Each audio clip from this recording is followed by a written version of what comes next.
Queen Camilla makes history as Pope grants her an extremely rare title. Picture this. A woman walks through the golden corridors of Vatican City. She's not a saint. She's not a nun. She's not even Catholic. Yet the Pope himself is about to bestow upon her a title so rare, so sacred, that only a handful of people in centuries have ever received it. Her name? Queen Camilla. And this moment, this changes everything. You see, this isn't just about a ceremony. It's about redemption. About a woman who was once the most hated person in Britain, now standing in one of the holiest places on earth, receiving recognition that transcends royal bloodlines and religious boundaries. But how did we get here? How did the woman who is blamed for breaking up the most famous marriage in modern history become someone the Pope himself would honor? The answer is more extraordinary than you could ever imagine. Let me take you back. Way back, before the titles, before the crown, before the world even knew her name. Camilla Rosemary Shand was born on July 17, 1947, in London. She wasn't born into royalty, not even close. But she was born into privilege. Old money. The kind of British, upper-class family where polo matches and country estates were just normal. Her father was a British Army officer turned wine merchant. Her mother, the daughter of a baron. Young Camilla grew up riding horses, attending debutante balls, and living the life that people write novels about. She was vivacious, funny, down to earth in a way that high society rarely produced. Friends described her as having this magnetic quality. Not because she was trying to be the center of attention, but because she genuinely didn't care about being the center of attention. And that's exactly what made her fascinating. Now, here's where the story really begins. 1970. A polo match in Windsor. The sun is shining. Horses are galloping. And a young, handsome prince is playing the game he loves. Prince Charles. Camilla is in the crowd. Their eyes meet. And according to legend, she walks right up to him and says something that would change both their lives forever. My great-grandmother was the mistress of your great-great-grandfather. So how about it? Bold, cheeky, completely unforgettable. She was talking about Alice Keppel, her great-grandmother, who had indeed been the mistress of King Edward VII. It was history repeating itself. Or was it? Charles was smitten, absolutely captivated. Here was someone who didn't treat him like a prince. She treated him like a person. She made him laugh. She understood him in ways he'd never experienced before. They fell in love. Real, genuine, messy love. But there was a problem. The royal family didn't think Camilla was suitable. She wasn't virginal enough. She had a past. She'd had boyfriends. In the archaic thinking of the palace establishment, she simply wasn't princess material.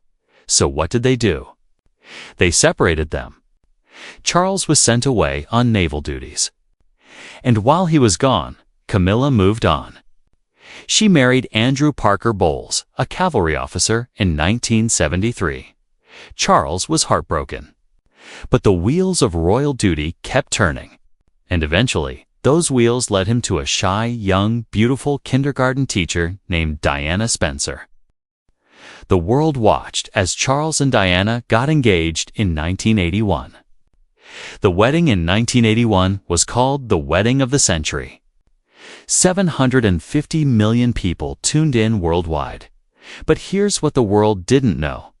The night before his wedding, Charles gave Camilla a bracelet, a gift engraved with their private nicknames for each other. Fred and Gladys, Diana found out. And she knew, even then, that there were 3 people in her marriage. Emotional weight building the years that followed were brutal. Charles and Diana's marriage crumbled under the weight of duty, expectation, and the ghost of a love that never truly died. Diana became the people's princess, beloved, radiant, struggling in private, and Camilla. She became the villain when the affair between Charles and Camilla was exposed in the early 90s. The public turned on her with a viciousness that was almost medieval. She was called every name imaginable: Rottweiler, homewrecker, the other woman who destroyed a fairy tale.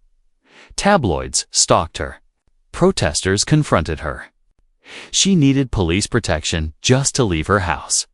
Then came 1990-7. Diana died in that horrific car crash in Paris, and the world mourned. The grief was suffocating.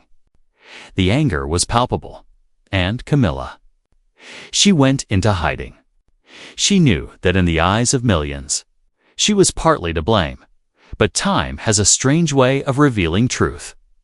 Slowly, very slowly, the British public began to see a different side of the story. They began to understand that Charles and Camilla's love, however complicated, was real. That arranged marriages and forced duty had caused as much pain as anything else. Camilla didn't fight back against the hatred. She didn't do tell-all interviews or play the victim. She just quietly continued. She supported Charles. She worked on her charities. She showed up year after year after year, and people started to notice. In 2005, Charles and Camilla finally married in a small civil ceremony. No grand spectacle. No fairy tale. Just a people who had loved each other for over 3 decades, was finally allowed to be together. The Queen didn't attend the ceremony, but she did attend the blessing afterward. It was a message, subtle but clear. The royal family was moving forward. Camilla became the Duchess of Cornwall. And she got to work. She became a patron of over 90 charities, literacy programs, victims of domestic violence and sexual abuse, animal welfare, health initiatives. She didn't just show up for photo ops. She listened. She learned. She genuinely cared. People who met her were surprised. She wasn't cold. She wasn't calculating. She was warm, funny, self-deprecating. She'd crack jokes about herself before anyone else could. And slowly, grudgingly, the British public softened. Then came September 8, 2022. Queen Elizabeth II died, and Charles became king, and Camilla. She became Queen Consort. Later, simply Queen Camilla. The woman who was once told she wasn't good enough to be a princess was now Queen of the United Kingdom and the Commonwealth realms. But the story doesn't end there, because just months ago, something happened that no one saw coming. The Vatican made an announcement. Pope Francis, the leader of over 1 billion Catholics worldwide, was granting Queen Camilla an honor so rare, so unprecedented, that historians had to dig through centuries of records to find comparable examples. The title? Dame Grand Cross of the Royal Order of Pope Pius IX. Now, you might be thinking, what's the big deal? Let me explain. This isn't just any honor. This is one of the highest distinctions the Vatican can bestow upon a layperson. It recognizes extraordinary service to the Catholic Church and humanity. It's normally reserved for devout Catholics who have dedicated their lives to the faith. Camilla is Anglican. She's the queen of a Protestant nation. The Church of England literally exists because Henry VIII broke away from Rome. Yet, here's the Pope, reaching across that historical divide, saying, this woman deserves recognition. Why? Because of her work. Her decades of quietly championing causes that the Vatican holds dear. Her efforts supporting domestic abuse survivors. Her work with literacy programs in impoverished communities.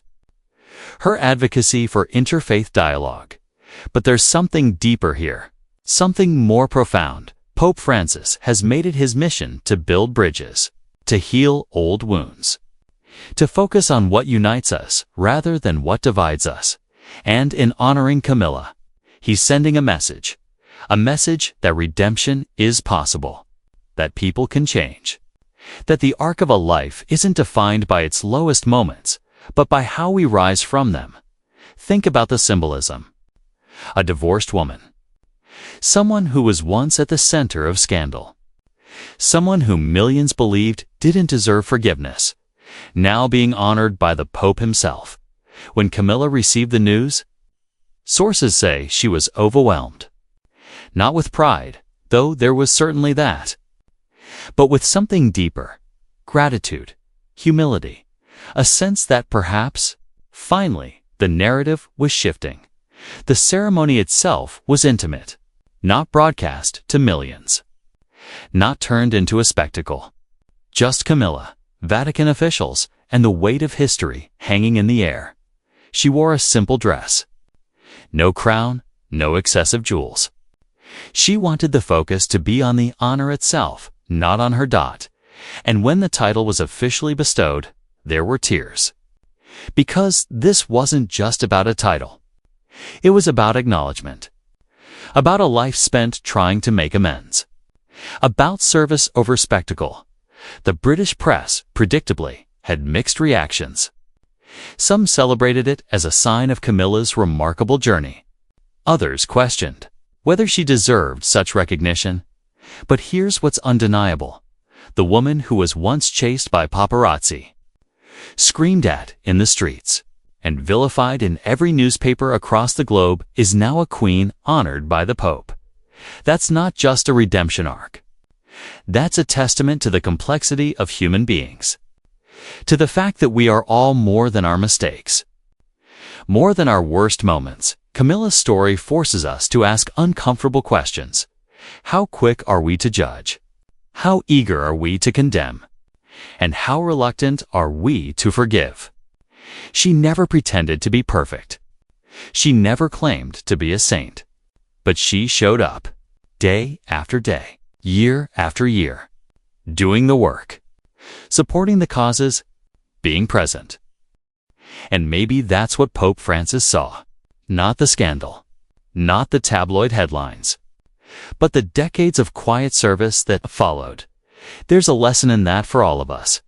We live in a world obsessed with instant judgment, with cancel culture and permanent condemnation, with the idea that one mistake defines you forever. But Camilla's story says something different. It says that people can grow, that redemption is real, that time and consistent action can change narratives. So what happens now? Camilla continues her work. She's in her mid-70s now, but she shows no signs of slowing down. She's still championing literacy, still supporting abuse survivors, still working quietly behind the scenes on causes that matter. And with this Papal honor, she's been given something precious. Not just a title, but validation. A recognition that transcends borders and religions and ancient feuds. The relationship between the British, monarchy, and the Vatican has always been complicated. Centuries of tension, of theological disagreement, of political maneuvering. But in this gesture, there's healing. There's a recognition that we're all human. That service to humanity matters more than institutional differences. And Camilla, whether she intended to or not, has become a symbol of that bridge. From a young woman at a polo match to the Queen of England, honored by the Pope, from the most hated woman in Britain to someone recognized for decades of charitable work, from scandal to service. It's a journey that Hollywood couldn't write better. And it's all true. The woman once known only as the other woman is now Dame Grand Cross of the Royal Order of Pope Pius IX. It's a mouthful. But it's also history, and whether you love her or still harbor doubts, you have to admit it's quite a story. So the next time you're quick to judge someone, the next time you think someone is beyond redemption, the next time you believe that narratives can't change, remember Queen Camilla.